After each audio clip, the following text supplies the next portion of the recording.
First March থেকে পুরো দেশ জুড়ে বদলে আছে 7টি নিয়ম এবং এই পরিবর্তনগুলো বা 7টি নিয়মই আপনাদের দৈনন্দিন জীবনের সঙ্গে সম্পর্কিত। বিশেষ করে শেষের 3টি নিয়ম তো আপনাদেরকে জানতেই হবে। বন্ধুরা, আপনি যদি এই নিয়ম সম্বন্ধে ওয়াকিবহাল না হন তাহলে কিন্তু মাসের শুরুতে আপনাকে আর্থিক ক্ষতির মুখে পড়তে হতে পারে। তো সেক্ষেত্রে কী কী নিয়ম জারি হতে চলেছে জানাবো, তবে তার পূর্বে একটা ছোট্ট রিকোয়েস্ট, ভিডিওটিকে অবশ্যই এক্ষুনি একটি লাইক করে দেবেন এবং ভিডিওটিকে আপনাদের বন্ধুবান্ধবের মাঝে প্রচুর শেয়ার করবেন। বন্ধুরা, আপনাদের একটি লাইকই আমাদের ভিডিওটিকে আরও 1000 জনের কাছে পৌঁছতে সাহায্য করে এবং চ্যানেলে নতুন হয়ে থাকলে সাবস্ক্রাইব অবশ্যই করবেন। প্রথম যে পরিবর্তনটি হতে চলেছে সেটা যদি আপনি রেলে যাতায়াত করে থাকেন তাহলে সেক্ষেত্রে আপনাদের জন্য বড়সড় আপডেট। হ্যাঁ বন্ধুরা, রেলের টিকিটে বড়সড় বদল হচ্ছে। বন্ধ হয়ে যাচ্ছে ইউটিএস অ্যাপ। ট্রেন যাত্রীদের জন্য সবথেকে বড় খবর হচ্ছে 1 মার্চ থেকে পুরনো যে ইউটিএস অ্যাপটি রয়েছে সেটি পাকাপাকিভাবে বন্ধ হয়ে যাচ্ছে। এর পরিবর্তে ভারতীয় রেলের নতুন super app rail one app এবার পুরোপুরিভাবে কার্যকর হয়ে যাবে। অর্থাৎ আপনি যদি ইউটিএস অ্যাপের মাধ্যমে যদি আপনি আনরিজার্ভ টিকিট কেটে থাকেন বা কাটার যদি আপনাদের একটা অভ্যাস থাকে তাহলে সেক্ষেত্রে ইউটিএস অ্যাপ দিয়ে আপনি আর 1 মার্চ থেকে ট্রেনের টিকিট কাটতে পারবেন না। তার পরিবর্তে এখন আপনাকে নতুন একটি অ্যাপ ডাউনলোড করতে হবে যার নাম হচ্ছে রেল ওয়ান। তো এই রেল ওয়ানে যে শুধুমাত্র আপনি আনরিজার্ভ টিকিট কাটতে পারবেন তেমনটা কিন্তু নয়। এই রেল ওয়ান অ্যাপের মাধ্যমে আপনি সাধারণ টিকিটও কাটতে পারবেন এবং প্ল্যাটফর্ম টিকিটও কাটতে পারবেন। এখন থেকে জেনারেল টিকিট বা প্ল্যাটফর্ম টিকিটের জন্য আপনাকে রেল ওয়ান অ্যাপ ব্যবহার করতে হবে। অর্থাৎ এই রেল ওয়ান অ্যাপের সাহায্যে আপনি জেনারেল টিকিটও কাটতে পারবেন এবং সেই সঙ্গে আপনি প্ল্যাটফর্ম টিকিটও কাটতে পারবেন। পুরানো ব্যালেন্স অর্থাৎ আপনার ইউটিএস অ্যাপের আর ওয়ালেটে যদি টাকা থেকে থাকে তবে ভয় নেই, রেল ওয়ান অ্যাপে একই মোবাইল নম্বর দিয়ে যদি আপনি লগ ইন করেন তাহলে সেই টাকা অটোমেটিক্যালি স্থানান্তরিত অর্থাৎ ওই অ্যাকাউন্টে ট্রান্সফার হয়ে যাবে। কিন্তু অবশ্যই আপনাকে মনে রাখতে হবে যে একই মোবাইল নম্বর দিয়ে কিন্তু আপনাকে লগ ইন করতে হবে। অর্থাৎ এমনটা নয় যে আপনি আগে অন্য নাম্বার দিয়ে লগ ইন করেছেন, এবার আপনি অন্য নাম্বার দিয়ে লগ ইন করলেন তাহলে কিন্তু হবে না। একই নাম্বার দিয়ে আপনাকে লগ ইন করতে হবে। দেখুন সুবিধা কী পাবেন। নতুন অ্যাপে আপনি 3% পর্যন্ত ক্যাশব্যাক পেয়ে যাবেন অথবা ডিসকাউন্ট পাওয়ার সুযোগ থাকছে। অর্থাৎ যখন আপনি টাকা লোড করবেন আর ওয়ালেটে এই নতুন অ্যাপের মাধ্যমে তো সেক্ষেত্রে 3% পর্যন্ত আপনি ক্যাশব্যাক পাবেন এবং যখন আপনি আর ওয়ালেট অ্যাপের মাধ্যমে যখন আপনি ট্রেনের টিকিট কাটবেন, সে রিজার্ভ টিকিট হোক, সে আনরিজার্ভ টিকিট হোক, সে প্ল্যাটফর্ম টিকিট হোক, সেক্ষেত্রেও আপনি ক্যাশব্যাক পেয়ে যাবেন। দেখুন এবার যে দ্বিতীয় যে আপডেটটি বা দ্বিতীয় যে পরিবর্তনটি হতে চলেছে সেটা হচ্ছে মেসেঞ্জিং অ্যাপে সিম বাইন্ডিং চালু হতে চলেছে। হ্যাঁ বন্ধুরা, ডিজিটাল জালিয়াতি রুখতে টেলিকম দপ্তর অর্থাৎ ডিওটি কড়া নিয়ম আনছে। 1 মার্চ থেকে হোয়াটসঅ্যাপ অথবা টেলিগ্রামের মতন অ্যাপগুলো ব্যবহারের জন্য ফোনে সক্রিয় সিম থাকা বাধ্যতামূলক। অর্থাৎ যেই সিম দিয়ে আপনি লগ ইন করছেন, ধরুন হোয়াটসঅ্যাপ আপনার মোবাইলে রয়েছে অন্য নাম্বার দিয়ে এবং যেই নম্বর আপনার মোবাইলে রয়েছে বা যেই নম্বর দিয়ে আপনি হোয়াটসঅ্যাপ করছেন সেই নম্বরটি রয়েছে অন্য মোবাইলে, তো সেটা কিন্তু আর নাও হতে পারে। সেটা হোয়াটসঅ্যাপ এবং টেলিগ্রাম দুটার ক্ষেত্রেই কিন্তু অ্যাপ্লিকেবল হতে পারে। ঠিক আছে, তো কী কী পরিবর্তন হয়েছে?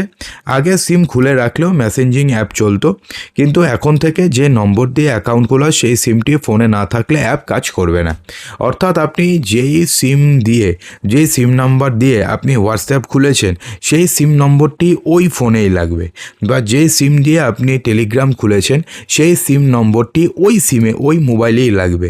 অন্য মোবাইলে রাখলে কিন্তু হবে না। আগে কি হতো, আপনি যেই নম্বরে একবার আপনি লগ ইন করে নিলেন, তারপরে আপনি যেই মোবাইল থেকে লগ ইন করুন না কেন সেক্ষেত্রে কিন্তু অ্যাক্সেস করা যেত, কিন্তু এখন থেকে সেটা আর হবে না।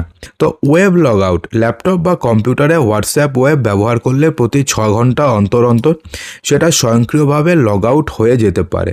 নিরাপত্তার খাতিরে এই পদক্ষেপ, যদিও এটা খুবই অ্যানোয়িং হবে। অনেকে রয়েছে যারা মোবাইলের সাথে হোয়াটসঅ্যাপ ওয়েব ডাউনলোড করে নেয়, তারপরে সেটাকে দিয়ে পরে হোয়াটসঅ্যাপ ওয়েব অর্থাৎ ল্যাপটপের মাধ্যমে কাজও করে এবং আবার তারা সঙ্গে তারা প্যারালালি তারা হোয়াটসঅ্যাপের চ্যাটিং হোক বা অন্য যে কোনো কাজও করতে থাকে। কিন্তু সেক্ষেত্রে 6 ঘন্টা পর অটোমেটিক্যালি লগ আউট হয়ে গেলে কিন্তু এটা অনেকের ক্ষেত্রেই খুবই সমস্যার হবে। দেখুন এরপরে যে নিয়মটি রয়েছে সেটা হচ্ছে রান্নার গ্যাস এবং জ্বালানির দাম। প্রতি মাসের শুরুতে আমরা জানি যে রান্নার গ্যাসের দাম পর্যালোচনা করে 1 মার্চ থেকেও এর ব্যতিক্রম হবে না। সেক্ষেত্রে এলপিজি গ্যাসের দাম বাড়তে বা কমতে পারে। ঠিক সেরকমভাবে সিএনজি এবং পিএনজি, সিএনজি মানে গাড়ির জ্বালানি এবং পিএনজি মানে পাইপলাইনের মাধ্যমে আসা রান্নার গ্যাসের দামেও পরিবর্তনের সম্ভাবনা রয়েছে। দাম বাড়লে মধ্যবিত্তের পকেটে টান পড়বে। ব্যাংকিং এবং ইউপিআইতে কড়াকড়ি নিয়ম চালু হচ্ছে। ব্যাংকিংয়ের ক্ষেত্রেও নতুন নিয়ম সামনে আসতে পারে। ন্যূনতম ব্যালেন্স, কিছু ব্যাংক সেভিংস অ্যাকাউন্টে মিনিমাম ব্যালেন্স বা গড় মাসিক ব্যালেন্সের নিয়মে বদল আনতে পারে। নিয়ম না মানলে এবার জরিমানার পরিমাণ আগের থেকে আরও বাড়তে পারে। এছাড়া ইউপিআই ট্রানজ্যাকশনের ক্ষেত্রেও বড়সড় নিয়ম আনতে চলেছে কিছু ব্যাংক। বড় অঙ্কের লেনদেনের ক্ষেত্রে অতিরিক্ত সুরক্ষা স্তর যেমন বায়োমেট্রিক বা অতিরিক্ত ওটিপি যোগ হতে পারে। এছাড়া দিনে কতবার ব্যালেন্স চেক করা যাবে তার উপরেও নির্দিষ্ট সীমা আরোপ করার কথা ভাবছে কিছু সংস্থা। অর্থাৎ দিনে আপনি আনলিমিটেড টাইমস আপনি ভাবলেন যে আপনি ব্যালেন্স চেক করবেন, সেটা নাও হতে পারে। এরপরে যে আপডেটটি রয়েছে সেটা হচ্ছে ইপিএফও বা পিএফ তোলা। শোনা যাচ্ছে যে 1 মার্চ থেকে প্রভিডেন্ট ফান্ড অর্থাৎ পিএফ টাকা তোলার ক্ষেত্রেও নতুন কিছু ডিজিটাল পদ্ধতি শুরু হতে পারে, যা সরাসরি ইউপিআইয়ের সঙ্গে যুক্ত থাকবে।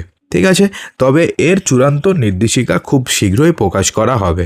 অর্থাৎ এক্ষেত্রে দেখুন কি বলা হয়েছে যে পিএফের ক্ষেত্রে যে নতুন নিয়মটি যেটা চালু হতে চলেছে, এর মাধ্যমে পিএফের অ্যাকাউন্টে ডিজিটাল পদ্ধতির যে সুযোগ রয়েছে সেটা আরও কিছুটা বাড়তে পারে। দেখুন 1 মার্চ থেকে এরপরে যে নিয়মটির পরিবর্তন হচ্ছে সেটা হচ্ছে প্যান কার্ডের নিয়মে স্বস্তি দেওয়া হচ্ছে। বন্ধুরা, ছোট এবং মাঝারি লেনদেনে প্যান কার্ড দেখানোর ঝামেলা কিছুটা কমছে। যদিও নিয়মটি 1 এপ্রিল থেকে চালু হবে, তবুও আপনারা জেনে নিন। বছরে 10 লক্ষ টাকা পর্যন্ত নগদ জমা অথবা তোলা, সেক্ষেত্রে প্যান লাগবে না। 5 লক্ষ টাকা পর্যন্ত গাড়ি অথবা যদি আপনি বাইক কিনতে যান 5 লক্ষ টাকা এক্স শোরুম প্রাইস পর্যন্ত, সেক্ষেত্রে প্যান বাধ্যতামূলক নয়, আপনি প্যান দিতেও পারেন নাও দিতে পারেন। 20 লক্ষ টাকা পর্যন্ত যদি আপনি সম্পত্তির লেনদেন করেন সেক্ষেত্রেও প্যানে ছাড় দেওয়া হয়েছে। হোটেল অথবা রেস্তোরাঁয় যদি আপনি 1 লক্ষ টাকা পর্যন্ত খরচ করেন সেক্ষেত্রেও প্যান কার্ডের দরকার নেই। ফলে ছোট লেনদেনে কাগজপত্রের চাপ আরও অনেকটাই কমতে চলেছে। ঠিক আছে, তো আশা করব যে ভিডিওটিতে আপনাদের সমস্ত কিছুই সঠিকভাবে বোঝাতে পেরেছি। যদি ভিডিওটি ভালো লেগে থাকে তো লাইক করবেন, বন্ধুদের মাঝে প্রচুর শেয়ার করবেন এবং চ্যানেলটিকে সাবস্ক্রাইব অবশ্যই করবেন।